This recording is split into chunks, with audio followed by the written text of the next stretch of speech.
Marin had not noticed where Serene was leading her.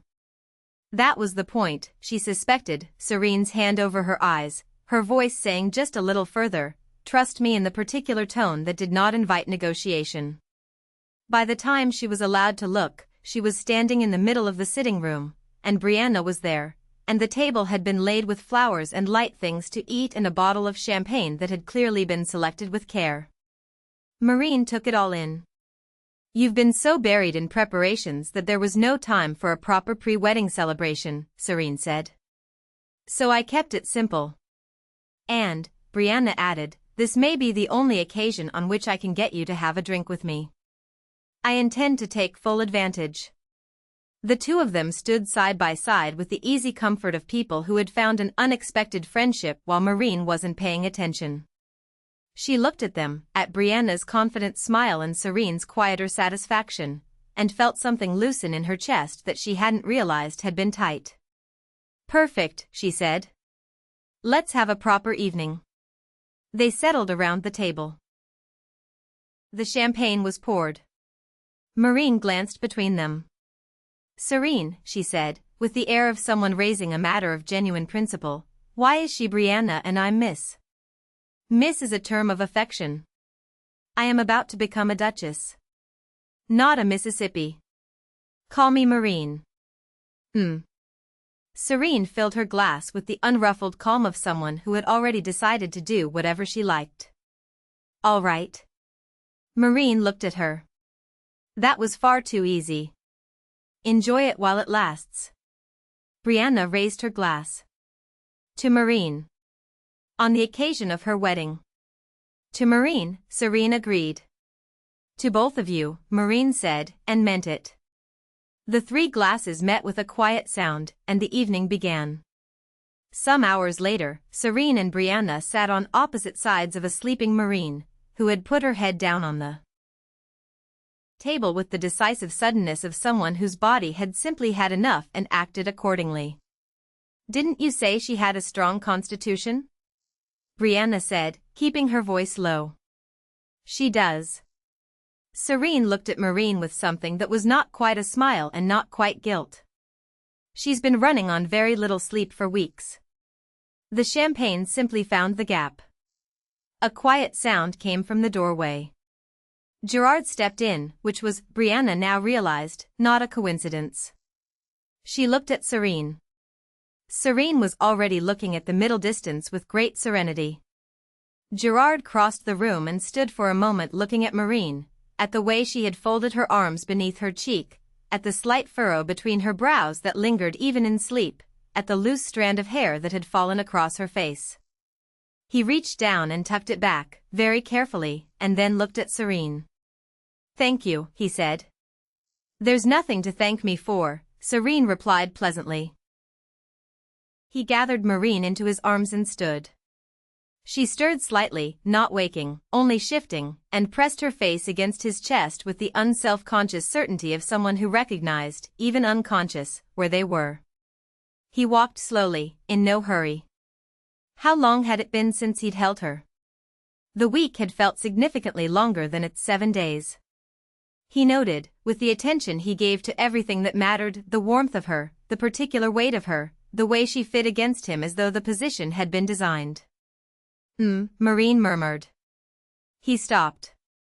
What? She turned her face further into his chest, eyes still closed, voice thick with sleep. She spoke with complete conviction. A solid chest. The best kind. Gerard stood very still for a moment. Then he pulled her closer and kept walking, and if something in his expression had gone very quietly pleased, there was no one left awake to see it. Late that night, a figure moved through the dark corridor in a black cloak, as though he believed the darkness afforded him some cover from consequences. It did not. Marin heard the footsteps before she heard the handle. She had not been sleeping, it was the night before her wedding and sleep had declined to cooperate, and she was sitting up with a book she wasn't reading when the door handle began, very slowly, to turn. She dropped the book and seized the handle from her side. Marin, came his voice, low and composed, as though he had come for perfectly ordinary reasons. She felt the sound travel down her spine. It really was an unfair voice. She held the handle tighter. You cannot come in. I've come to see you.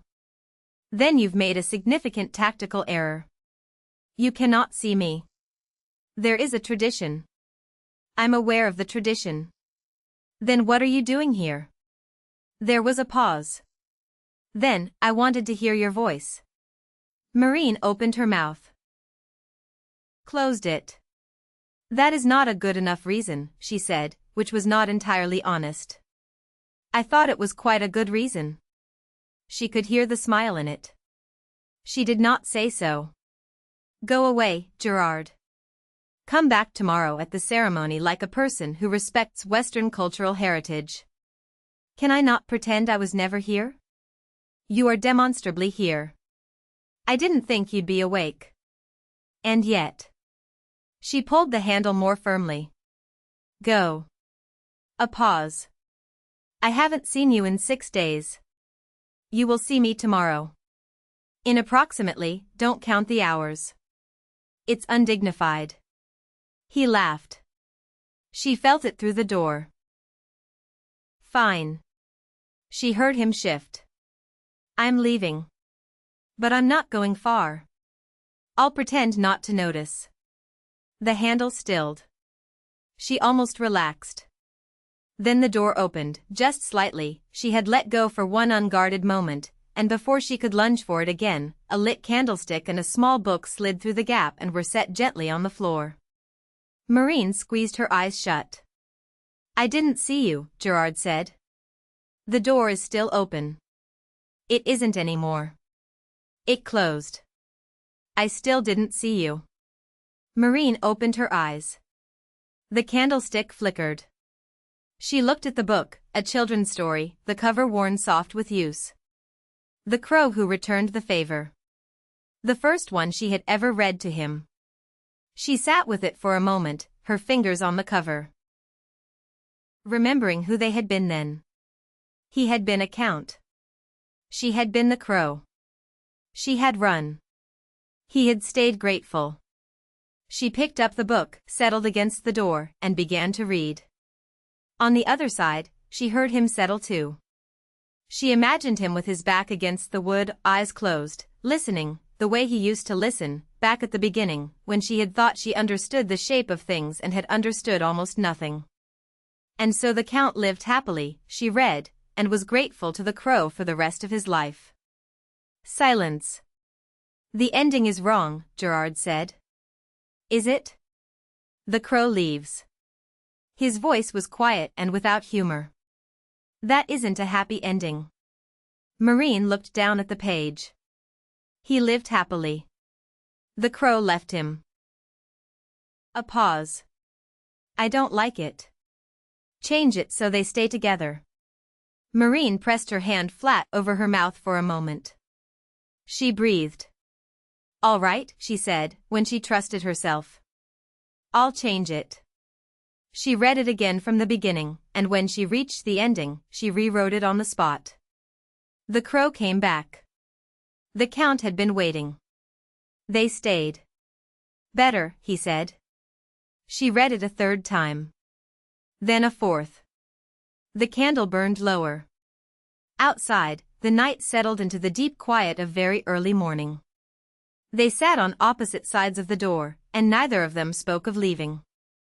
The wedding day arrived the way summer days do when they intend to be remembered, all at once, fully committed, sparing nothing.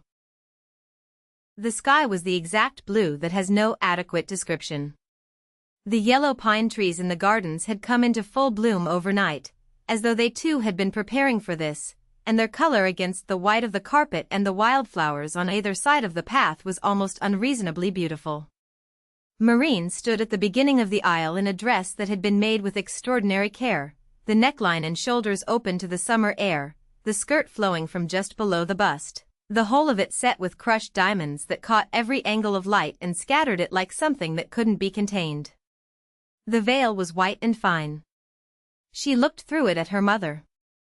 Roanna's eyes were bright. Daughter, she said. Congratulations on your wedding. Marin smiled. It was a day for smiling, not for the other thing. Thank you, Mother. Roanna was holding the stone, the two halves of it, wrapped in their handkerchief. Marin covered her mother's hands with her own, and felt the weight of it, and felt, in the same breath, something that was not quite sorrow and not quite peace but contained both. It was as if he were standing there with them. She could almost see the shape of his face, the particular warmth of it. Her eyes went blurred without her permission. Smile, Roanna said softly. Marin blinked. Took a breath. Let it out. Lifted the corners of her mouth until they stayed. The music began.